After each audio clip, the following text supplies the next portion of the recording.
ዛሬ የትምህርት ሚኒስቴር በጣም ወሳኝ መግለጫ አውጥቷል። እሱም ከነጥብ ማሻሻያ ጋር ለብዙ ጥያቄ የሚሆን መልስ አስቀምጦልናል። ነጥባችን ለምን ወረደ፣ እንዴት ወረደ፣ ለነዚህ ጥያቄዎች መልስ የሚሆን ነገር ዛሬ ይፋ አድርጎልናል እና እስከ ቪዲዮ መጨረሻ ካያችሁት ታውቁታላችሁ ማለት ነው። እና ጀማሪ ስለሆንኩ ለማበረታታት ላይክ እና ሰብስክራይብ ማድረጋችሁን አትርሱ እና ለሌሎች ተማሪ እንዲዳረስ ያግዘኛልና ላይክ እና ሰብስክራይብ ማድረግ አትርሱ። ወደ መግለጫው እንሄዳለን። ትምህርት ሚኒስቴር እንዳሳወቀው ከሆነ በዘንድሮ ዓመት ብዙ ቅሬታ ተቀብለናል።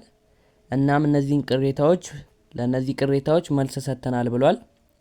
ውጤት በማስተካከል ዘርፍ ላይ ብዙ ማስተካከያ ተደርጓል ብሏል በዚህ ዓመት እና በናቹራል ሳይንስ በይበልጥ ፊዚክስ ውጤት ላይ ከ60 የተቀመጠውን ወደ 100 ቀይረናል ብሏል እና በሶሻል ሳይንስ ላይ ኢኮኖሚ እና ማትስ በትንሹ ማስተካከያ ተደርጓል እና ደግሞ በማስተካከያው ላይ ነጥባቸው ከፍ ያለና ዝቅ ያደረጉ ውጤት አለ። መጀመሪያ ያልፈው የነበሩት ወድቀው አሉ፣ አንዳንድ ተማሪዎች የወደቁ አሉ እና ደግሞ ወድቀው የነበሩት አልፈዋል ማለት ነው።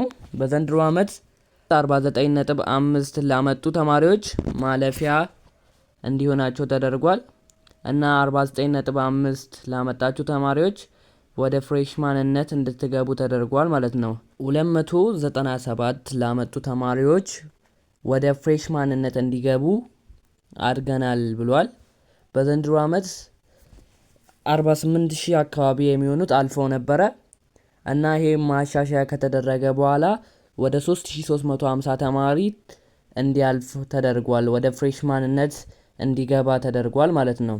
እና ይሄ ደግሞ ለተማሪዎች በጣም አስደሳች ዜና ነው እና ይሄ ማስተካከያ አድርገናል ብሏል እና ከዚህ በኋላ ምንም አይነት ቅሬታ እንደማይቀበሉ ተናግረዋል።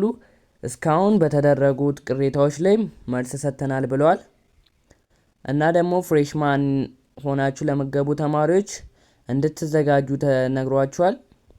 እናም ሪሚዲያል ደግሞ ውጤታችሁን እናሳውቃለን፣ የሪሚዲያል ውጤት እናሳውቃለን ብለዋል እና እንደምትመለከቱት ቶፕ 10 ያመጡ ተማሪዎች ነበሩ። በእነሱ ላይም ማሻሻያ አድርገናል ብለዋል። መጀመሪያ ካሊድ በሽር አንደኛ ላይ የነበረው ልጅ 591 ነበር ያመጣው። ከማሻሻያው ከተደረገ በኋላ ግን 592 ሆኗል ማለት ነው።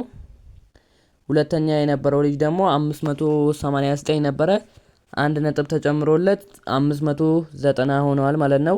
ይሄ ደግሞ ለተማሪዎች በጣም አስደሳች ዜና ነው እና እኔ በሌላ ቪዲዮ እንድመለስ የምትፈልጉ ከሆነ ላይክ እና ሰብስክራይብ ማድረጋችሁን እንዳረሱ። እናንተ ላይክ እና ሰብስክራይብ ስታደርጉ እኔ ሌላ ቪዲዮ እንድሰራ ያነሳሳኛል።